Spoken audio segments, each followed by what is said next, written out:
Fashion is a fast-moving business. Just as the fall merchandise is arriving in stores, buyers are looking at the spring shows. I hit the pavement in New York City to get an inside look at the buying process with style maven Greta Monahan. First stop, Yigal Azrouel.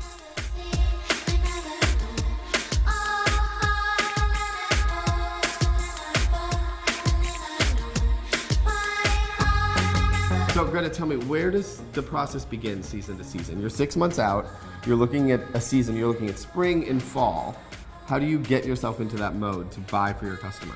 You know, for me, it's about feeling people out, feeling what they loved from last season. I mean, you know, there is a sense of a little bit of a carryover or an evolve with fashion. How do you kind of measure that risk of what's new versus what has been successful for you in the past season? It's a great question. It is a measurement. I say it's a little bit like playing poker.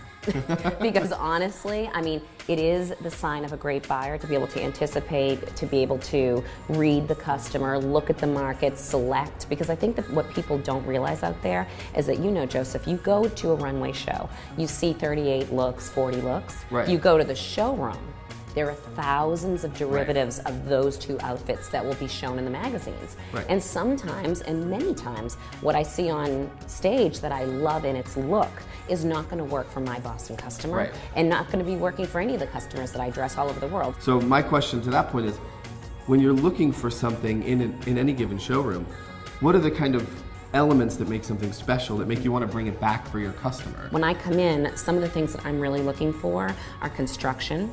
How something is built is just as important in clothing as it is in the foundation of a building. Right. It really is, and people don't stop to think about that, because for me, I'm not selling throwaway fashion. And so everything I look at, it's as if I'm looking at a piece of art, or I'm a dealer. I look at it like, is this going to work for her?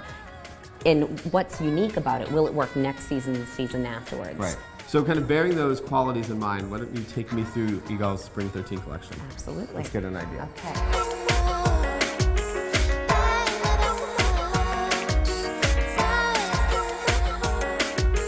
When I sat down with Yigal and I looked at his product and got his sensibility and talked to him, he was just starting out, self-taught, did not go to school.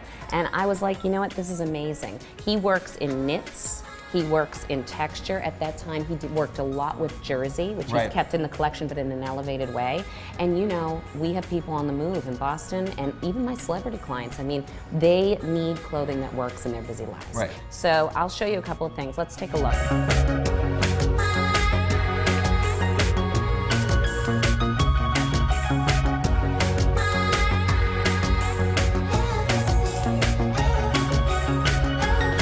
So when you're thinking about the mix, we talk about open knits, those are selling well for you, jackets, kind of easy staple pieces that have really beautiful details.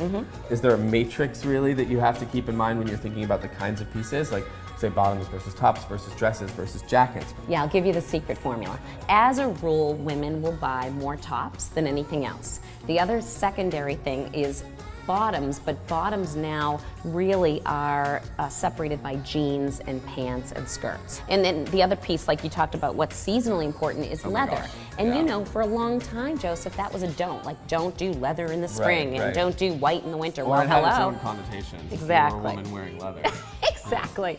So I'm going to invest heavily in leather, because I really believe, again, here comes the gamble, that people are ready. And something like this I love, because even though this is leather, the cut here is flattering. The darts, this fact that this is actually stretch, this is incredible. So she can get in. This has movement in leather. Right. And so you're not going to get into this and feel as though you're suddenly stuffed into something that's A, uncomfortable, and B, unflattering. If they're great at their prints, you know, they usually rise very quickly. Well, the simplest pieces are elevated by a great pin. I agree. I agree. And I love that, because it used to be all about logos. And now it's like, who wants to wear a logo? Nobody It's all about wearing a signature print. So these are just little tips and things that I try to impart when I work with my clients.